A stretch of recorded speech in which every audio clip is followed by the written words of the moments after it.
चलिए, तो relationship between equilibrium constant के, reaction coefficient Q and Gibbs energy, तीनों का रिलेशन अपने को यहां पर देखना है। तो आपको याद है थर्मोडायनेमिक्स में हमने ये टर्म पढ़ा था डेल्टा जी, यानी गिब्स एनर्जी। कुछ याद है आपको? हाँ, क्योंकि अपन ने क्या पढ़े थे कि अगर डेल्टा जी निगेटिव है, रिएक्शन इज स्पॉन्टेनियस, मतलब खुद से रिएक्शन होगा, ठीक है। लेकिन अगर डेल्टा जी पॉजिटिव है तो रिएक्शन इज नॉन स्पॉन्टेनियस, याद है आपको। लेकिन अगर डेल्टा जी जीरो है तो वो क्या में होता है? इक्विलिब्रियम में। कुछ याद आया? अरे कुछ याद आया क्या? तो उसी गिब्स एनर्जी को यहाँ पर यूज किया है। वो पॉइंट्स वही है जो मैंने अभी आपको शॉर्ट में बताए। ये है अपनी इक्वेशन जो बोलती है delta G is equal to delta G standard, ये डेल्टा जी स्टैंडर्ड के लिए स्टैंडर्ड कंडीशन है, plus R T L N यानी नेचुरल लॉग ऑफ क्यू, ये कांस्टेंट रहता क्यू कोएफिशिएंट, ठीक है। तो अगर हम इक्विलिब्रियम की बात करें तो अपना चैप्टर इक्विलिब्रियम से रिलेटेड है ना, तो अगर हम इक्विलिब्रियम की बात करें तो डेल्टा जी क्या हो जाता है? जीरो। तो इक्वेशन क्या बन जाएंगी? Zero is equal to delta G standard, ये स्टैंडर्ड वैल्यू है और ये एक्चुअल जो प्रैक्टिकली अपन कर रहे हैं। तो अगर रिएक्शन इक्विलिब्रियम में तो ये प्रैक्टिकल डेल्टा जी क्या बन जाएगा? जीरो। ये तो स्टैंडर्ड थ्योरेटिकल वैल्यू है उसी रिएक्शन के लिए। R T L N Q, ये बन गई इक्वेशन। क्या बोलो ये दुरुस्त है? अरे बोलो ना। तो अगर मैं डेल्टा जी स्टैंडर्ड को इधर ला लूं तो बोलो इक्वेशन क्या बन जाएंगी? Delta G standard is equal to minus, ये प्लस क्या बन जाएगा?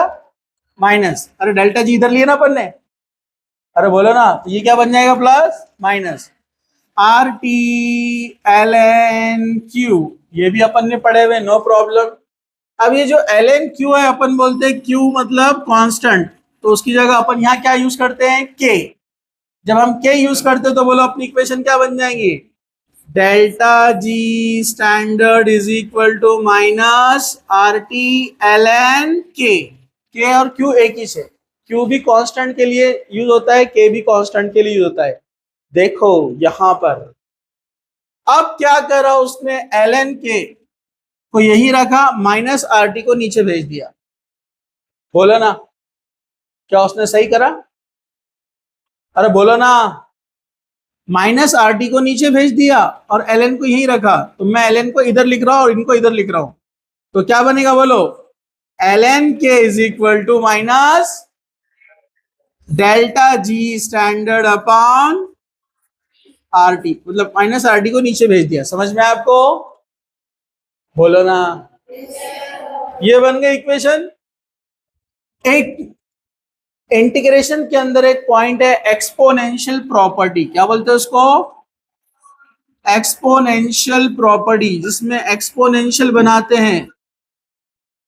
जब एल एन के का अपने को सॉल्व करना रहा तो उसको ऐसे सॉल्व करते हैं एक्सपोनेंशियल प्रॉपर्टी बनाकर, जिससे क्या होता है, ये एल एन हट जाएगा, सिर्फ के रहेगा, तो ये बचेगा यहाँ पर के। इसको लिखते हैं के इज इक्वल टू एक्सपोनेंशियल, और जितना भी वैल्यू था सब बन जाता है power, minus delta G standard upon R T. ये इक्वेशन स्टैंडर्ड है जो अपने काम आने वाली है। यहां का नेचुरल लॉग जब हटाते हैं उसको इधर भेजते तो वो एक्सपोनेंशियल बन जाता है, तो e power minus delta G upon R T, इसको डायरेक्ट याद रख लो। ओके, अब ये चीजें अपने को क्या सिखाती है? नया अपने को क्राइटेरिया देती है। देखो, if delta G is lesser than zero, क्या बोला उसने? If delta G is lesser than zero, तो minus delta G standard by R T is positive. क्या ये बात सही है? ये डेल्टा जी अगर जीरो से कम है, जीरो से कम बोले तो माइनस होता है ना, अरे बोलो ना। और यहाँ साइन कौन सी है? माइनस माइनस, तो पूरा वैल्यू प्लस हो जाएगा। अरे बोलो ना, पूरा वैल्यू बन जाएगा प्लस। जब पूरा वैल्यू बन जाएगा पॉजिटिव तो ई पावर माइनस डेल्टा जी, ये गलती से आ गया, ठीक है, आर टी, तो ये बन जाएगा, ये पूरा वैल्यू बन जाएगा ग्रेटर देन 1। क्या बन जाएगा बोलो? अगर मैंने कहा कि delta G standard less than zero, less than zero का मतलब डेल्टा जी क्या बन गया है? माइनस। पहले से साइन क्या है? माइनस, तो माइनस माइनस क्या हो जाएगा? ये ऐसा बहुत सता रहा है ये, समझा आपको? तो अपने को वैल्यू क्या मिलने वाली है यहाँ पर? पॉजिटिव। जब ये पूरा पॉजिटिव बन जाएगा तो के क्या बनेगा? Greater than 1। समझा आपको? पहले हम क्यूसी से पहचान रहे थे ना, क्यूसी और केसी से, फॉरवर्ड है बैकवर्ड है। अब यहां पहचान रहे स्पॉन्टेनियस है कि नॉन स्पॉन्टेनियस है। तो K is greater than 1 which implies as spontaneous reaction, क्योंकि जब डेल्टा जी निगेटिव रहता है तो रिएक्शन स्पॉन्टेनियस रहती है, अभी पढ़े ना। और जब डेल्टा जी स्टैंडर्ड माइनस होता है तो पूरा वैल्यू के का क्या बन जाएगा? प्लस। तो याद रखो, जब भी के इज ग्रेटर देन 1 मतलब delta G is negative, reaction is spontaneous, खुद ब खुद होने वाली रिएक्शन। समझा? Next condition, if delta G is greater then 0, delta G क्या है? ग्रेटर देन 0, 0 से बड़ा मतलब प्लस, 0 से बड़ा मतलब, तो ये वैल्यू जब प्लस में रहेंगी तो बाहर माइनस बैठा हुआ है, प्लस माइनस, तो पूरी वैल्यू क्या हो जाएंगी? जब पूरी वैल्यू माइनस हो जाएंगी तो आंसर क्या में आएगा? माइनस। तो के क्या बन जाएगा? Lesser than 0। और जब डेल्टा जी पॉजिटिव होता है तो रिएक्शन क्या होती है? Non spontaneous, sorry 1 less than 1 ना, समझा आपको? तो के इज लेस देन 1, तो ये रिएक्शन क्या रहेंगी? Non spontaneous. अरे समझा क्या? अरे समझा क्या? इसमें कुछ मुश्किल? Okay, no problem. फिर से देख लो एक बार, delta G negative, total value positive, K greater than 1 which implies spontaneous reaction or the reaction which proceed in the forward direction। ये केस में रिएक्शन किधर जा रही है? फॉरवर्ड डायरेक्शन, खुद ब खुद हो रही है तो फॉरवर्ड जाएंगी ना वो, और ये क्या बन जाएगा फिर? बैकवर्ड डायरेक्शन, खुद ब खुद नहीं हो रही है ना। समझा आपको? नॉन स्पॉन्टेनियस खुद ब खुद नहीं हो रही है, ठीक है, ओके। कुछ समझा आपको?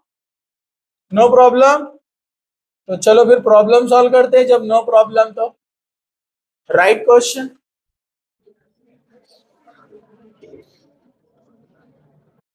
यहां पर एक क्वेश्चन आपको दिया हुआ है, the value of delta G standard for the phosphorylation, जहां फॉस्फोरस ऐड होता है, of glucose in a glycolysis is 13.8 kilo joule. Delta G standard का वैल्यू है किलो जूल पर मोल।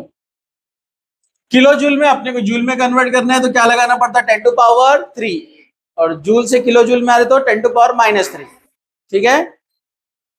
डेल्टा जी स्टैंडर्ड फॉर्मूला अपने पास minus R T L N Q, तो हम उसको सॉल्व करके कैसे लेते हैं? एल एन के, और इसको भेज देते हैं नीचे, याद है ना आपको? तो अपने पास फॉर्मूला है delta G standard is equal to minus R T L N K, ये माइनस आर टी को नीचे भेज देते हैं तो क्या बन जाता है? L N K is equal to minus delta G standard upon R T. सारी वैल्यूज अपन ने रख दिए, सारे वैल्यूज ये रखेंगे, बोलो क्या क्या वैल्यू है डेल्टा जी की? -13.8 into 10 to power 3 joule per मोल। ये पर मोल को ऊपर लाए तो क्या लिखते हैं अपन? मोल इनवर्स, मालूम है ना आपको? डिवीजन से ऊपर ला लिए तो हाँ, डिवाइडेड बाय, ये मजाक करता कभी कभी, चलो आर का वैल्यू कितना है बोलो, 8.3। थर्मोडायनेमिक्स में हम इसको जूल में ही ले रहे हैं, और अभी पहले वाले इक्वेशन में हमने कॉन्सेंट्रेशन में क्या में लिए थे, बार में, प्रेशर, सॉरी प्रेशर के अंदर बार में, याद रखने का। 8.314 joule mole inverse kelvin, inverse इसका यूनिट याद रखो, इनटू टेम्परेचर कितना है 298 केल्विन, ये वाला टेम्परेचर। मोल इनवर्स नीचे भी है, मोल इनवर्स ऊपर भी है, कैंसल। जूल नीचे भी है, जूल ऊपर भी है, कैंसल। केल्विन यहां भी है, केल्विन यहाँ, ये प्लस में है, ये माइनस में, कैंसल। अब जो सॉल्व करेंगे उसको कोई यूनिट रहने वाला है, नो। टोटल सॉल्व करे बाद ये आंसर आएगा -5.569 आ गया। लेकिन अभी ये कौन है, ln k, इसको एक्सपोनेंशियल बनाना है तो हम कैसे बनाते हैं, k is equal to e power, ये बन जाता ऊपर चले जाता, मालूम है ना। अरे अभी देखे ना अपन ने, -5.569, ओके ओके। -5.569 को हम अप्रोक्सीमेट ले सकते हैं, k is equal to a -5.7 ले सकते हैं। ये 69 मतलब 7 के बराबर हो जाएगा, 70 बन जाएगा ना, 69 मतलब 70 के नजदीक है ना, तो डायरेक्ट हमने 7 ले ली। तो यहां पर आपको याद रखना है, जब एक्सपोनेंशियल प्रॉपर्टी आपको कोई भी निकालना है एक्स वाई जेड, तो इसके लिए उन्होंने एक फॉर्मूला दिया है, e टू द पावर 0.7 लेने का। क्या लेने का, e टू द पावर 0.7, जो नियरली कंसीडर होता है हाफ के बराबर। ठीक है, ये सिर्फ याद रखो आप, डायरेक्ट रट्टा मारने का।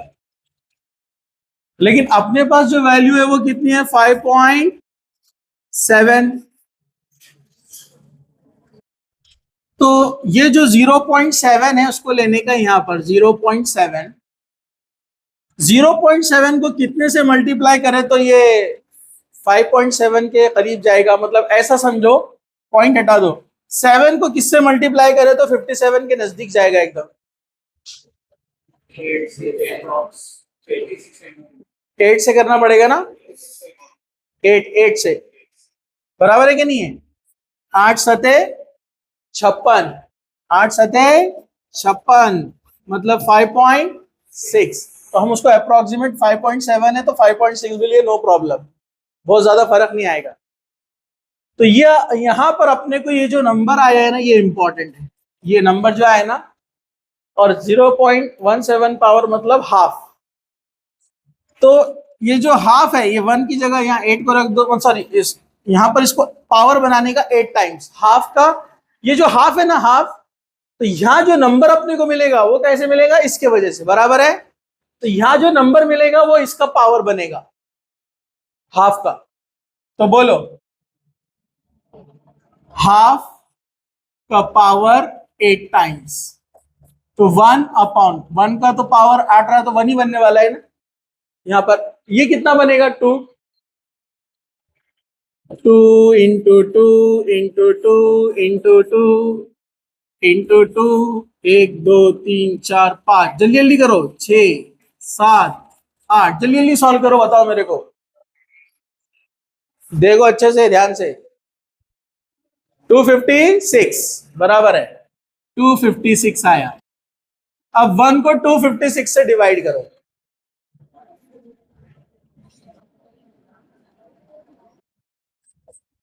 1 को 256 से डिवाइड करना है,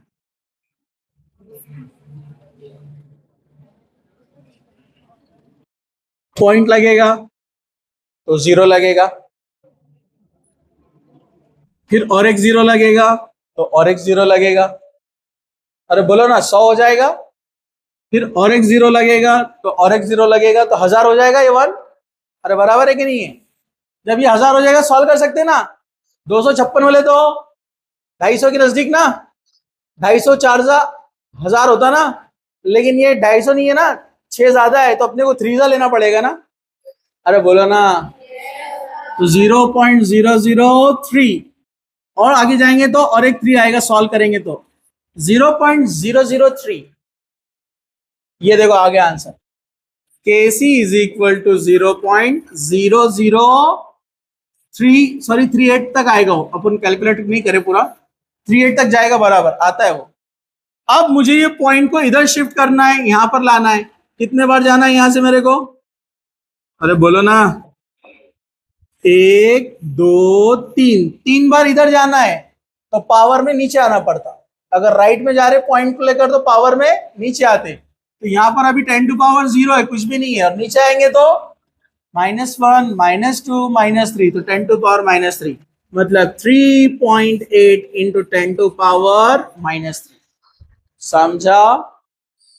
तो ये एक्सपोनेंशियल आप सॉल्व कर सकते हैं ऐसा। चलो लिखो उसको जल्दी जल्दी। तो ये वाला क्वेश्चन देखिए आप, 6.11, हाइड्रोलिसिस ऑफ सुक्रोज। सुक्रोज कौन रहता अपना? C12H22O11, उसमें डाले पानी तो हाइड्रोलिसिस हुआ, तो क्या बना? Glucose and fructose. Glucose and fructose, glucose भी रहता है C6H12O6, ये भी रहता है C6H12O6, सिर्फ ये एल्डिहाइड है, कीटोन है, लेकिन फॉर्मूला सेम रहता है। यस, इधर देखो सब लोग, जागो।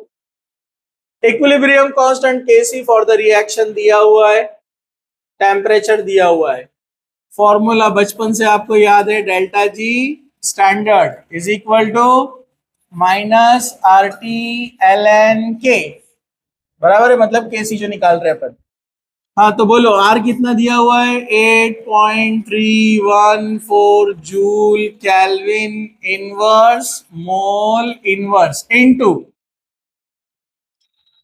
Temperature 300 kelvin into ln 2 into 10 to power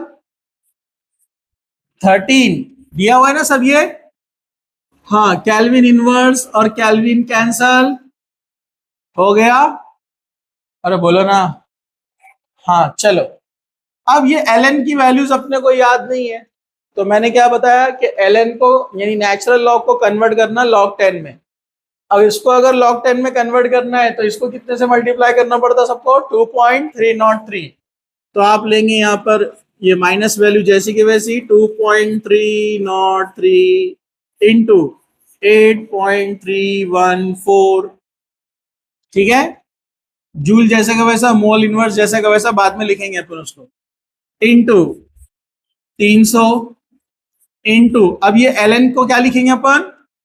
log 10, और ये वैल्यू जैसी की वैसी 2 इंटू 10 टू पावर 13, क्योंकि अपने को मालूम है log 2 का वैल्यू अपन ने याद करे हुए 0.3010, याद है आपको? 0.3010 अपने को याद है, इसलिए अपन ने इसको कन्वर्ट करे।